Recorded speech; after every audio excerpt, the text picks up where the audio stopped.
Hey guys, welcome back to my channel Riyanka and রিসানিস vlog. তোমরা সবাই কেমন আছো? আশা করছি সবাই খুব ভালো আছো, আর আমিও খুব ভালো আছি। তো আজকে হচ্ছে আমার জন্মদিন।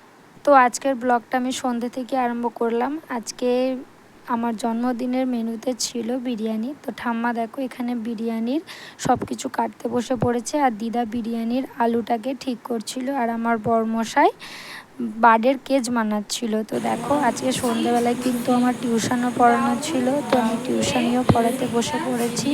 মোটামুটি সব স্টুডেন্টই আজকে এসেছিল। খুব ছোটোর ওপর দিয়ে একটা ব্যাচ রেখেছি। তো দেখো এদিকে মা বিরিয়ানি করার জন্য প্রথমে বেরেস্তাটাকে ভালোভাবে ভেজে নিচ্ছিল। তো বেরেস্তা ভাজছিল, আর তার পাশে দিদা বসেছিল। দিদা বসে বসে মাকে একটু করে সহযোগিতা করছিল। আর দেখো বিরিয়ানির আলুটা ঠিকঠাক হয়েছে কিনা সেটা আমার বরমশাইকে দেখাচ্ছে। তো বেরেস্তা ভাজা হয়ে গেছে, এরপর মা চিকেনটা কষাবে, তার জন্য মশলা কষানো আরম্ভ করে দিয়েছে। তো এদিকে দেখো মশলাটাকে ভালোভাবে কষিয়ে নিচ্ছে, আর চিকেনটা পাশে ম্যারিনেট করে রাখা আছে। বিরিয়ানি হবে, বিরিয়ানি মাংসটা কষাচ্ছি। আর বিরিয়ানিটা কিসের জন্য হচ্ছে? বিরিয়ানিটা আমার বৌমার আজ জন্মদিন, তার জন্য হচ্ছে। আর এখানে দিদা কি করছে? দিদা বসে আছে, ধুয়ে নিয়ে শিশি নিয়ে। মাকে সহযোগিতা করছেন? হ্যাঁ। কি মাম্মা মোটা বলো? রিসানি না, বলো মাছ ভাজা। টেস্টি আছে বলতে হবে, বসো। তুমি বলো এবার ইয়াম্মি ইয়াম্মিটা বলে দাও। এবার ইয়াম্মি ইয়াম্মিটা বলে দাও। বলো টেস্টি টেস্টি বলো।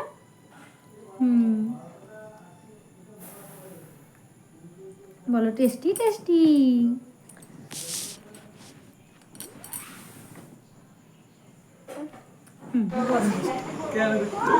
তো মিঠাই রানীকে মাছ ভাজাটা খাওয়ানো কমপ্লিট হয়ে গেছে। তারপর দেখো আমার ভাই চলে এসেছে, মা চলে এসেছে, আর বাপিও চলে এসেছে। তো ভাই কিন্তু আমার জন্য কেক এনেছে, মা আমার জন্য পায়েস বানিয়ে এনেছে।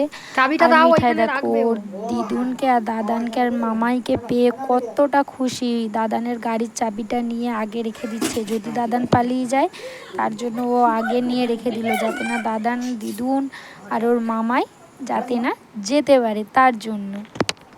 তো এদিকে দেখো বিরিয়ানির সমস্ত কিছু কমপ্লিট হয়ে গেছে, এবার শুধু বিরিয়ানিটাকে সেজে দমে বসালেই বিরিয়ানি রেডি। তো পুরো বিরিয়ানিটা কিন্তু মাই করেছে, ব্যাস বিরিয়ানিটা শুধু সেজে দিয়েছে আমার বর, কারণ বিরিয়ানিটা আমার বর খুব ভালো সাজতে পারে তার জন্য। তো দেখো এখানে আমার বর বিরিয়ানি সাজতে বসে গেছে। তো বিরিয়ানি সাজার জন্য যা যা উপকরণ দরকার অলমোস্ট সব কিছু দিয়ে দিয়েছে। তো দিয়ে দেওয়ার পর ওপরে ভাত দিয়ে কোটিং করে দেবে, তাহলেই বিরিয়ানিটা রেডি দমে বসানোর জন্য। তো এদিকে ততক্ষণ আমার বর বিরিয়ানিটা দমে বসিয়ে নিক, আর এদিকে দেখো সবাই মিলে চুটিয়ে গল্প করছে।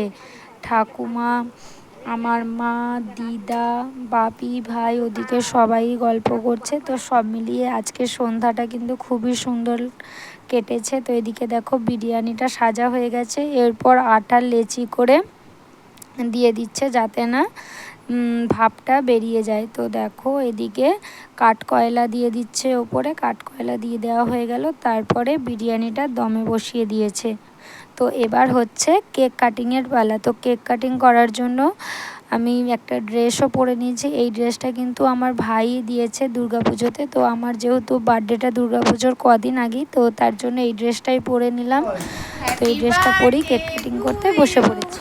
হ্যাপি বার্থডে বৌদি, হ্যাপি বার্থডে টু ইউ।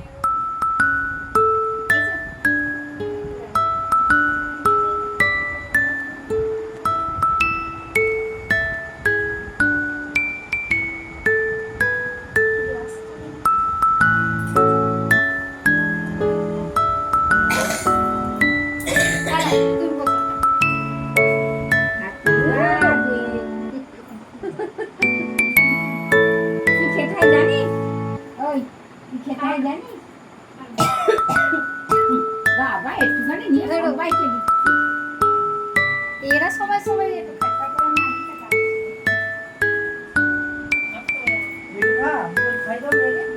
হ্যাঁ একটু আপনারা দিন।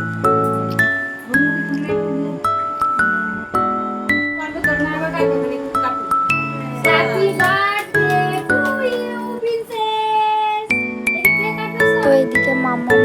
কাটিং করবে। ওর আর আমার কেক কাটিং দেখে তস হয়েছিল না, ও নিজে নিজে কেক কাটছে আর নিজেই নিজেকে বলছে হ্যাপি টু ইউ।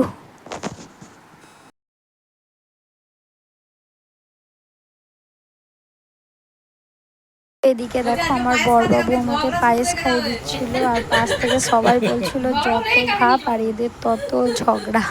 তো কথাগুলো শুনে কিন্তু খুব মজাও লাগছিল। তোমরাও শোনো কথাগুলো কি বলছে সবাই। রাখতেই পারবেন না। আমার মেয়ে থেকে না, আমার মেয়ে আর কোনদিন না।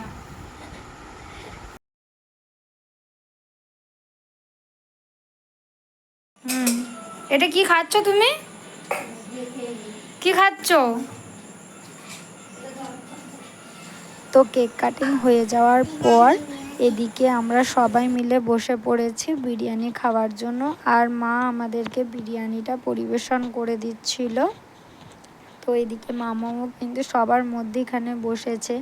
ও যেহেতু খেতে পারে না, কিন্তু এই যে বসেছে এটা দেখি আমাদের কিন্তু সবার খুব ভালো লাগছিল। কিন্তু আমার মা জানো তো বিরিয়ানি খায় না। তো এদিকে দেখো আমিও বসে পড়েছি বিরিয়ানি খাওয়ার জন্য। আর আমার ভিডিওটি তোমাদের কেমন লাগলো অবশ্যই কিন্তু কমেন্টস করে জানাবে। যদি ভালো লাগে সাবস্ক্রাইব করে আমার পাশে থাকবে। তো এদিকে দেখো মা, বাপি, ভাই বেরিয়ে পড়েছে বাড়ি যাওয়ার জন্য। তো বাপিকে বললাম থাকতে, বাপি বলল যে না থাকা হবে না, সামনেই যেহেতু দুর্গাপুজো বাপির চাপ আছে, কারণ বাপি দুর্গাপুজো করে, তো তার জন্য। তো ওরা বাড়ি চলে গেল, তারপর আমি রুমে চলে এসেছি। তো এখন ঘড়িতে বাজছে পুরো 11টা। মা, বাপি, ভাই বাড়ি চলে গেছে আর আমিও এবার মামামকে একটু খাইয়ে দেবো। ও সেরকমভাবে কিছু খায়নি, ওকে একটু সাইলাক্স করে খাইয়ে দেবো। তো আজকের ভিডিওটা এখানেই শেষ করছি। যদি আমার ভিডিওটি ভালো লাগে অবশ্যই লাইক, শেয়ার অ্যান্ড কমেন্ট করে সাবস্ক্রাইব করে আমার পাশে থেকো। ততক্ষণ তোমরা সবাই সুস্থ থেকো, ভালো থেকো, টাটা। আবার দেখা হচ্ছে নেক্সট কোনো ভিডিওতে।